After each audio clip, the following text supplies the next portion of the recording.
O ministro Gilmar Mendes, decano do Supremo Tribunal Federal, disse em entrevista ao SBT que uma comissão parlamentar de inquérito para investigar a Suprema Corte é inadmissível e inconstitucional.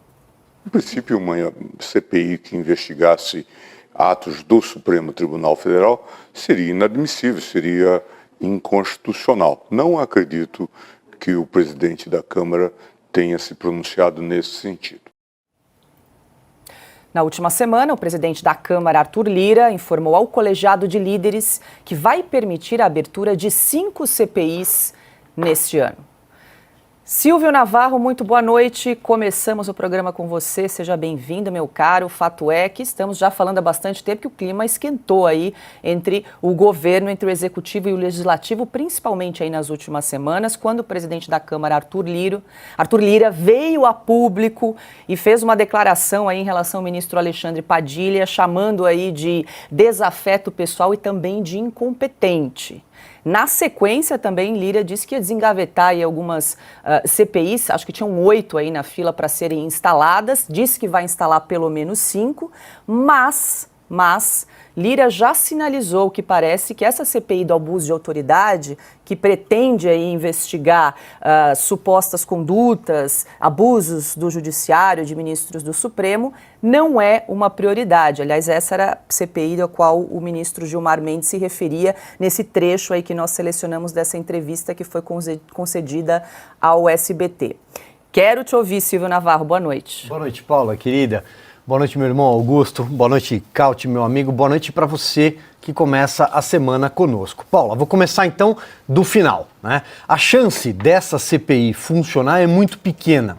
E aí, não porque o ministro Gilmar Mendes, decano da Corte, diz que é inconstitucional.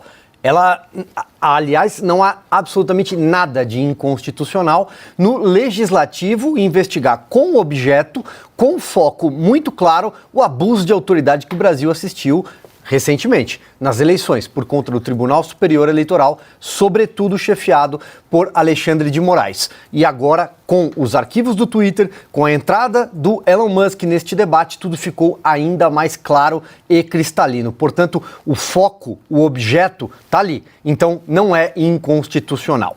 Ponto. Mas é preciso também alguma honestidade neste debate, porque o Congresso Nacional, a Câmara dos Deputados, sobretudo, não deve abrir ou não abrirá esta CPI, porque todo mundo tem rabo preso, porque o Arthur Lira tem medo, porque os deputados têm medo, a maioria tem medo, porque os senadores têm medo, porque o Rodrigo Pacheco conversa com o ministro Alexandre de Moraes a portas fechadas em seu gabinete. Então é preciso que as coisas sejam colocadas de forma cristalina. O brasileiro cansou. E nós vimos isso neste final de semana, nas ruas. Nós vimos isso na Avenida Paulista há pouco tempo também. Nós estamos acompanhando uma mudança de vento que não víamos, ventos que não sopravam há 15, 16 meses no Brasil. O brasileiro está cansado de ser enganado. Então, dito isso, eu quero entrar no segundo ponto.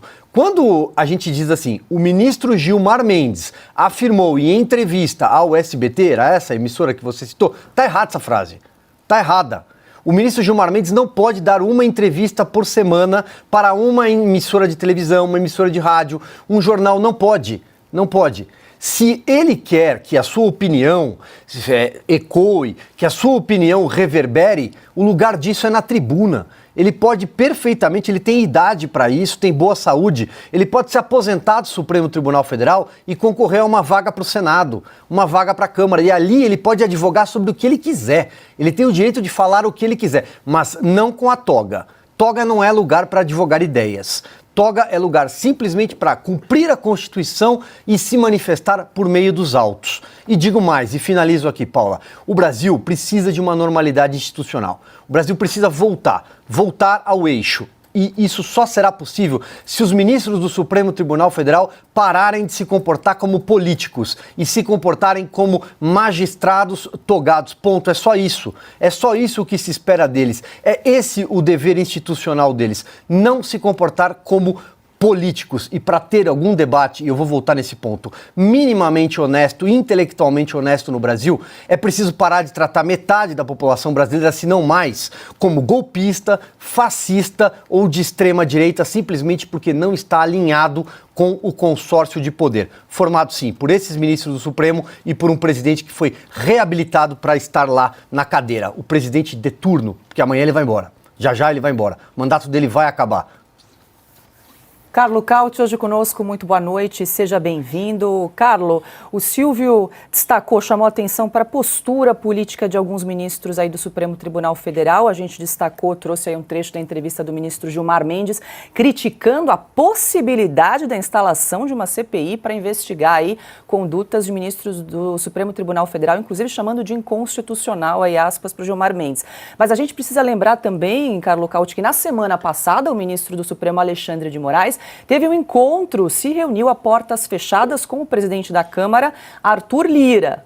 Também mais uma conduta e uma postura política do judiciário, do ministro do Supremo Tribunal Federal, se encontrando aí com o presidente da Câmara dos Deputados, Arthur Lira. Boa noite, Carlo Cauti. Pois é, Paulo, não é a primeira, não é a última, né? Boa noite, Paula, boa noite, mestre Augusto, boa noite, Silvio, boa noite ao nosso público. E digo mais, além disso, tivemos também na semana passada uma janta organizada pelo Lula com o próprio Gilmar e outros ministros do Supremo para siglar essa santa aliança entre o Palácio do Planalto e o Supremo Tribunal Federal para tentar governar sem o Congresso, sem o Poder Legislativo. É isso que é o maior dos absurdos, né? O maior dos abusos também. É tentar governar sem a Casa do Povo, sem os deputados, sem os senadores, tentar passar goela abaixo pautas que o seu Congresso não quer aprovar, e se o governo não consegue essa aprovação, passa ao Supremo e o Supremo tratora o Congresso. Não pode isso. Então, o problema não é a eventual inconstitucionalidade. O ministro Gilmar ele tá usando o pretexto do artigo 146 da Constituição, que diz que, de fato, decisões do Judiciário não podem ser alvo de CPI para colocar uma cortina de fumaça nos abusos do Supremo, que é outra coisa. Não estamos falando de decisões judiciais, o mérito da decisão. É o jeito que eles foram tomadas, é a forma com que essas decisões foram tomadas. Por exemplo, decisões que foram tomadas de forma monocrática por ministros do Supremo, indo além das suas competências e muitas vezes indo além daquilo que o próprio Congresso queria. Declarações também excessivas dos próprios membros do STF. O próprio Gilmar chamou vários deputados de pigmeus morais. Não pode isso. Então temos um problema de falta de normalidade, de comportamento normal, né, de pelo menos uma instituição, que é o Supremo. A segunda instituição que também não está se comportando da forma republicana é o Executivo, e o Congresso, no meio, simplesmente está querendo colocar ordem na casa e restabelecer aquilo que normalmente é um normal equilíbrio dos poderes. Então, o ministro Gilmar tenta usar a desculpa do artigo 146 para não admitir que sim houveram abusos. Os Twitter Files estão demonstrando isso, não só os Twitter Files, mas houvemos outros abusos que não precisa do Twitter para demonstrar. São evidentes. Abusos durante as eleições, por exemplo, censurar verdades evidentes, como que o PT tem ligações com a Nicarágua, com a Venezuela, com Cuba. Foram censuradas essas informações durante a campanha eleitoral e hoje sabemos que são a realidade. Então, é esse o problema, é não censurar uma decisão judicial em si, mas censurar comportamentos abusivos por parte de alguns ministros do Supremo Tribunal Federal. Augusto Nunes, muito boa noite, seja bem-vindo. Augusto, eu queria trazer aqui, eu estava até buscando enquanto o Silvio e Carlo comentavam, essa CPI do abuso de autoridade foi proposta pelo deputado Marcel Van Hatten, já tem o número de assinaturas aí necessárias para a instalação dessa CPI, e os parlamentares, né, que aderiram a essa CPI querem investigar aí condutas tanto de ministros do Supremo como também de ministros do TSE, Tribunal Superior Eleitoral. E nesse documento que foi elaborado aí pelo deputado Marcel Van Hatten, ele cita algumas condutas que haveria aí supostamente abuso de autoridade por parte de integrantes do Judiciário. Eu queria trazer 3, que são fatos que ocorreram aí nos últimos anos. Um deles, busca e apreensão no endereço de empresários por terem compartilhado mensagens em aplicativos de mensagens. 2, determinação de bloqueio de contas bancárias de 43 pessoas e empresas suspeitas de financiarem aí atos antidemocráticos. E 3, ele cita censura parlamentares ao economista Marco Sintra, à produtora Brasil Paralelo, a emissora Jovem Pan e também ao jornal Gazeta do Povo. Ele lista aqui alguns veículos de comunicação que foram censurados aí nos últimos anos, que seriam alguns dos fatos que estariam sendo investigados aí nessa CPI. Augusto. Bom, o que você disse já caracteriza o abuso de autoridade. É isso que se pretende examinar. Boa noite, Paula, nossa chefe, meu irmão Silvio, meu amigo Carlos Cauti. Boa noite a você que nos acompanha. Bom, começar pelo seguinte. Nós começamos quase todo o programa tratando de questões políticas importantes envolvendo o judiciário. Não é normal.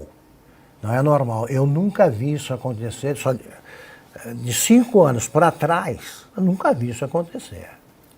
Olha que eu estou no jornalismo faz tempo. Não eram nem conhecidos os 11 ministros. Alguns.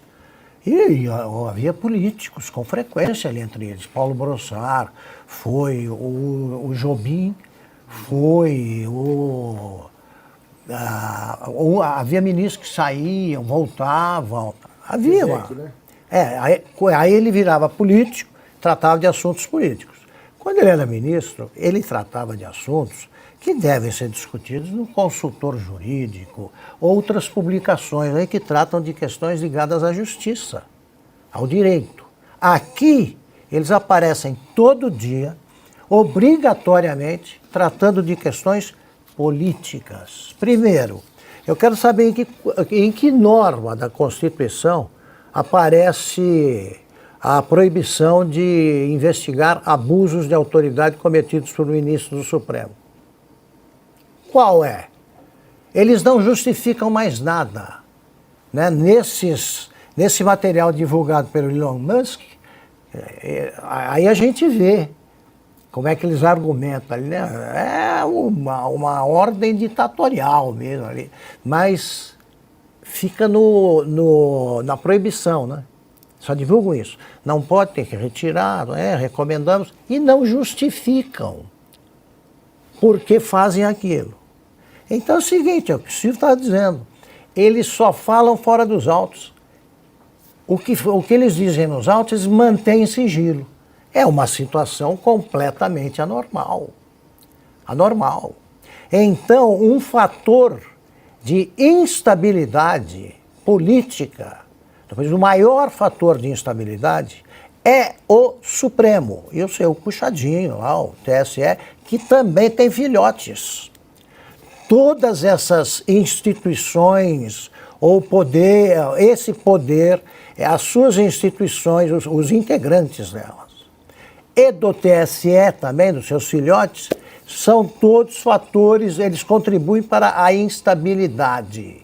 Essa polarização imbecil, né? Eles simplificam as coisas de uma maneira cínica, porque eles sabem que você tem em qualquer lugar do mundo, extrema esquerda, centro, direita e extrema direita. Não, todos nós aqui que discordamos somos fascistas. E não existe extrema esquerda. Todos são do campo progressista. Né? Só esquerda democrática. E depois vamos tratar acho que vamos tratar mais à frente, o Dirceu acha que o PT é de centro-direita. Então, tomou o lugar da direita. Agora vamos lá. O Gilmar Mendes, ele poderia ajudar a pacificar, ele joga do outro lado. E no Congresso, nós sentimos a ausência de uma figura que historicamente apareceu na vida brasileira, na vida política e fazendo bem ao país. É o negociador.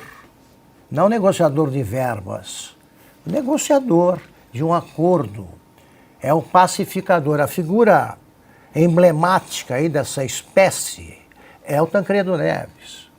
Tancredo Neves, em 7 dias, depois da renúncia do Jânio, negociou a aprovação do parlamentarismo, que era uma das condições impostas pelos militares que não aceitavam a ascensão do João Goulart, que era o vice, no lugar do Jânio. Em 7 dias, eles impediram uma guerra civil. Poderia ter acontecido. O Auro Moura Andrade tinha que votar uma Constituição de 67. Constituição, entre aspas, do regime militar. E tinha que votar tudo até meia-noite, senão você teria... O governo disse que anularia todas as emendas apresentadas pelo Congresso.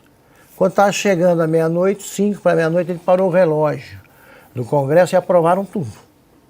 Oficialmente, tudo foi aprovado no prazo. Aí era um tipo de esperteza para o bem, para evitar o choque. Aqui, você tem juízes contribuindo para o choque permanente. E não há alguém que apareça fazendo o que o Tancredo chamava de conciliação, acordo. Você faz em torno de princípios. Você não abre mão do essencial. Mas, meu Deus, o Supremo só falar sobre política, agir como um partido, e agora dizer que eles estão acima de tudo, né? Acima da justiça, de tudo, pode fazer o que quiser. É inconstitucional e intolerável. É nada. Eles é que acham e pagam por isso. Se eles se acham populares, peçam a algum político amigo que convoque uma manifestação de apoio ao Supremo. Daqui a pouco a gente vai trazer uma declaração do ministro Luiz Roberto Barroso também nessa linha, Augusto. Silvio, para fechar. Não, Paulo, eu quero só fazer coro com o que o Augusto está trazendo aqui, porque hoje, e falo isso sem nenhum medo de errar, o grande fator, o elemento desestabilizador da democracia brasileira hoje é o Supremo Tribunal Federal. É o Supremo Tribunal Federal. E olha, digo isso como alguém que defende que a Praça dos Três Poderes permaneça intacta. E essa frase, quem está nos acompanhando ouviu aqui no S Sem Filtro há muito tempo. Inclusive depois daquele 8 de janeiro, quando um bando de estúpidos se misturou a pessoas que achavam que podiam exercer o seu direito de reunião dentro de um protesto, e aí aquele bando de estúpidos cometeu o ato de depredação e deu no que deu. E as pessoas ficaram com medo, passaram muito tempo com medo de sair às ruas para simplesmente defender os seus direitos civis. Pedir os seus direitos civis. O que nós estamos acompanhando hoje no Brasil é um Supremo Tribunal Federal ativista ao extremo e absolutamente politizado. Porque, veja, governos, eles são governos de turno. Você tem um mandato de presidente da República, ele dura 4 anos, podendo ou não ser reeleito. E a relação dele com o Congresso, ela é construída. Se um governo não consegue construir boa relação com o Congresso, o presidente cai. Foi assim com Fernando Collor, foi assim com Dilma Rousseff. Mas o governo, o legislativo e o executivo se acertam. O judiciário não é parte nesta relação política. O judiciário é o guardião é a última corte recursal. Nós estamos falando do guardião da Constituição. O que nós estamos acompanhando, e digo isso com pesar, é ministro do Supremo Tribunal Federal se manifestar sobre tudo e o tempo inteiro, sobre questões sobre sociedade, questões sobre família, questões das mais diversas possíveis. E aí, finalizo, Paula, o lugar disso é na tribuna. Eles têm todo o direito, sim, de defender o que quiser. E ninguém aqui defende colocar o pé na porta e tirar a forceps, nada, de forma nenhuma. Mas eles devem tirar a toga e ir para o Senado, ir para a Câmara. Disputem uma eleição. Se tiver voto, ele pode advogar pelo que ele quiser. Se filia a um partido. Mas não faça isso com a Constituição debaixo do braço e uma caneta que deveria, sim, simplesmente escrever, não falar. Deveria simplesmente ficar lá, quietinho. Cauti, para fechar? Não, só esses pontos, justamente o Silvio estava falando, que são ministros que falam demais, falam fora dos autos. Temos um presidente do Supremo que tem uma agenda própria, que ele fala abertamente, é uma agenda de 8 pontos, que vai do fim da pobreza no Brasil até ao melhor da educação. Isso é uma agenda de governo, não de Supremo Tribunal Federal. Então como é que a gente consegue ter uma mediação, como é que uma articulação, ou algum grande federator, algum grande mediador político, se temos um Supremo com uma agenda própria, que obviamente não tem que responder ao eleitorado, não tem nenhum tipo de responsabilidade frente ao Congresso, porque se fizer uma CPI é inconstitucional, e vai para frente aplicando, está tentando impor essa agenda via sentenças. É óbvio que temos um curto-circuito institucional no Brasil que vai levar a aumento da polarização e, quiçá, piores consequências, né?